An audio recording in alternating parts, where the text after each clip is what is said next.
Top quality और consistent performance के लिए सिर्फ सिल्वर पंप्स। टॉप क्वालिटी और कंसिस्टेंट परफॉर्मेंस के लिए सिर्फ सिल्वर पंप्स, नाम याद रखना। निश्चितपणे मनसे आणि ठाकरेंची सेना एकत्र येणार अशा राजकीय वर्तुळात चर्चा असताना नाशिकच्या नाशिक रोड परिसरात लागलेलं हे बॅनर जे आहे ते सगळ्यांचंच लक्ष वेधून घेत आहे। एकूणच आपण बघतोय की या बॅनरवर आदित्य ठाकरे आणि राज ठाकरे यांचा एकत्रित फोटो जो आहे तो मनसैनिकांच्या वतीने लावण्यात आलेला आहे।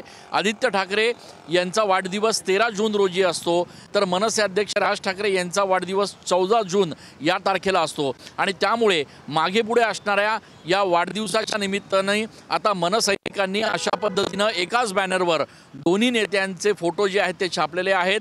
महाराष्ट्रासाठी नव्या पर्वाची सुरुवात अशा आशयाचे हे बॅनर जे आहेत ते नाशिकमध्ये छापण्यात आलेले आहेत आणि त्यामुळे आता मनसे आणि ठाकरे सेना यांच्यात युतीची चर्चा होत असताना मनसैनिकांकडून मात्र सकारात्मक प्रतिसाद दिला जातोय। आपण बघतोय हे सगळे पदाधिकारी आहेत, काय भावना नेमकी या बॅनर मागे?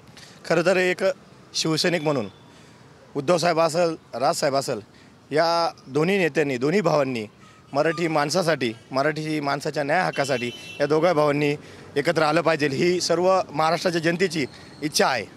व आजकाल परवात बघा मुंबईमध्ये एक मराठी कुटुंबाला मारहाण झाली, तर या मराठी माणसावर असा अन्याय होत असेल तर हे दोघा भावांनी एकत्र यावं। काय अजून मनसैनिकांची काय भावना नेमकी? खरं तर महाराष्ट्र हा नेहमीच देशाला दिशा देणारा ठरलेला आहे आणि खऱ्या अर्थाने पुरोगामी विचारांचा, महाराष्ट्र प्रबोधनकारांचा समृद्ध वारसा असलेले दोन्ही ठाकरे बंधू जर एकत्र झाले आणि नेमकं योगायोग आज 13 तारखेला आदित्य साहेबांचा वाढदिवस आहे आणि 14 तारखेला राज साहेबांचा वाढदिवस आहे आणि या वाढदिवसाच्या निमित्ताने महाराष्ट्र सैनिक असतील, शिवसैनिक असतील, या सर्वांची इच्छा आहे की दोन्ही भाऊ एकत्र आले तर नक्कीच महाराष्ट्राला एक नवीन दिशा मिळेल, महाराष्ट्राला एक नवीन दिशा मिळेल अशी सगळ्या मनसैनिकांना अपेक्षा आहे आणि त्या अनुषंगाने नाशिकमध्ये हे बॅनर लावण्यात आलेलं आहे।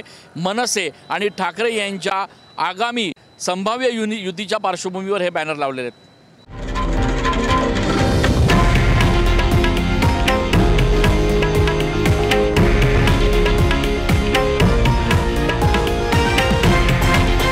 हे आहे देशातील नंबर 1 न्यूज नेटवर्क आणि आपण पाहत आहात TV9 मराठी, एकमेव।